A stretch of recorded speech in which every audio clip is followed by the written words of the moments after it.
दोस्तों, सबसे बड़ा रुपया की इस चैनल में आपका स्वागत है। इस वीडियो में हम बात करेंगे ऐसी 5 चीज़ों का जो होम लोन लेने से पहले पता होनी चाहिए। तो आइए दोस्तों शुरू करते हैं। सबसे पहला पॉइंट है दोस्तों इंटरेस्ट रेट। दोस्तों, हर बैंक का इंटरेस्ट रेट अलग अलग होता है।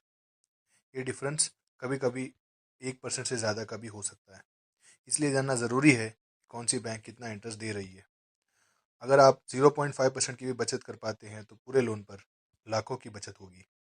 मैंने मेजर बैंक के इंटरेस्ट रेट का लिंक डिस्क्रिप्शन पर दिया है। थोड़ी रिसर्च कीजिए दोस्तों और आप अच्छा खासा सेविंग कर सकते हैं इंटरेस्ट रेट के ज़रिए। अब आते हैं दोस्तों दूसरे पॉइंट पे। यह है प्रधानमंत्री आवास योजना। दोस्तों, आपने इसके बारे में काफ़ी सुना होगा। ये 2015 में लॉन्च किया गया था। इस बार मैं आपको एक छोटे से टेबल के ज़रिए इसको समझाना चाहता हूँ। इसमें गवर्नमेंट ने अलग अलग इनकम के हिसाब से लोगों को ग्रुप में बांट दिया है। इकोनॉमिक वीकर सेक्शन जो 3 लाख तक है। दूसरा 3 से 6 लाख जिनकी इनकम है। तीसरा ग्रुप जो 6 से 12 लाख की है और चौथा जो 12 से 18 लाख की है। दोस्तों, गवर्नमेंट इसमें क्या करती है, वो आपको इंटरेस्ट सब्सिडी देती है एक एलिजिबल अमाउंट तक। तो अगर आप इसको देखेंगे तो इसमें आपकी जो सब्सिडी सेविंग हो रही है वो 2,60,000 से लेकर 2,35,000 तक हो रही है। दोस्तों, ये सिर्फ उनके लिए एप्लीकेबल है जो कि फर्स्ट टाइम बाई कर रहे हों। दूसरा दोस्तों, इसमें ये उनके लिए एप्लीकेबल है जिन्होंने सेंट्रल गवर्नमेंट या स्टेट गवर्नमेंट से किसी भी तरह का हाउसिंग इंसेंटिव लिया नहीं है। दोस्तों, आप अपने बैंक से ज़रूर इसके बारे में चेक कराएं और इसमें मिलने वाले इंटरेस्ट सब्सिडी का पूरा लाभ उठाएं। चलिए दोस्तों, चलते हैं पॉइंट नंबर 3 की तरफ। ये है जॉइंट लोन और वुमन को ओनर का। दोस्तों, जॉइंट लोन आप अपने स्पाउस, पेरेंट्स या बच्चों के साथ ले सकते हैं। तो अगर आपको लग रहा है कि राशि ज़्यादा है, आपका इनकम एलिजिबल नहीं हो पा रहा है, तो आप अपने स्पाउस को भी उसमें ऐड कर सकते हैं या पेरेंट्स या बच्चों को ऐड कर सकते हैं। इससे आपकी लोन एलिजिबिलिटी बढ़ सकती है। दूसरा, लोन जल्दी अप्रूव हो सकता है। दोस्तों, एक बात का ध्यान रखिएगा कि बैंक आपको ओनरशिप शेयरिंग भी बोल सकता है। इसका मतलब है कि सारे ओनर्स को जो जॉइंट ओनर्स होंगे उनकी सारे सब लोग ओनरशिप शेयर करेंगे। चौथा पॉइंट है दोस्तों कि जो वुमन हो को ओनर अगर इसमें है तो उनके लिए इंटरेस्ट रेट थोड़ा कम भी हो सकता है। ये बैंक टू बैंक डिपेंड है, आप उसको चेक कर लीजिए अपने बैंक में। और एक बात दोस्तों, इनकम टैक्स दो सारे जॉइंट ओनर्स को, अगर हस्बैंड स्पाउस के साथ लिया है तो हस्बैंड और वाइफ दोनों को डिडक्शन मिलता है।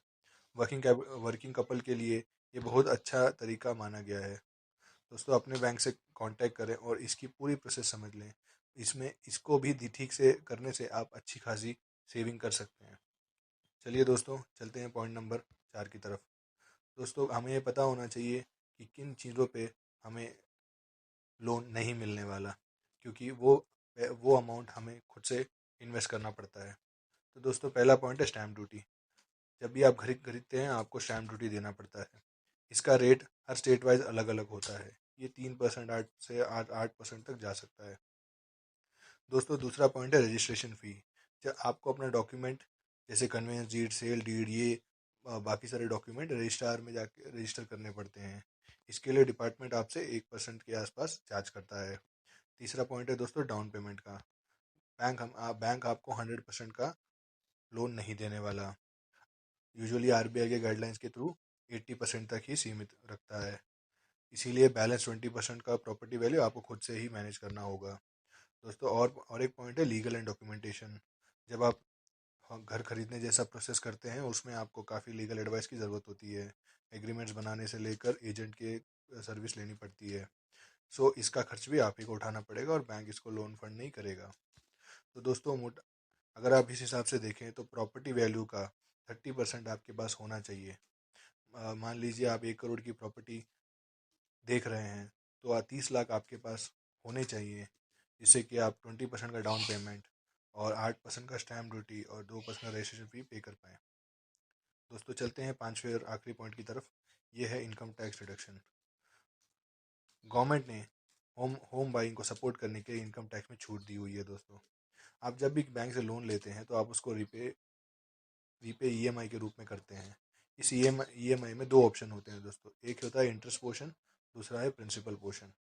गवर्नमेंट ने इसमें क्या किया है कि आप तो जो भी अमाउंट आप बैंक को पे करते हैं उसको आप अपनी इनकम से माइनस कर सकते हैं, और जो बैलेंस इनकम है उस पर ही टैक्स पे कर सकते हैं। तो जैसे दोस्तों, अगर इंटरेस्ट है, इंटरेस्ट मैक्सिमम आप 2 लाख रुपीज़ तक अपनी इनकम से घटा सकते हैं। इससे होता ये है कि अगर आपका 30% स्लैब है तो मैक्सिमम आप 60,000 तक जा सकते हैं। वैसे ही दोस्तों, रीपेमेंट, अगर आप प्रिंसिपल जो रीपे करते हैं उसमें भी 1.5 लाख तक की लिमिट दी गई है।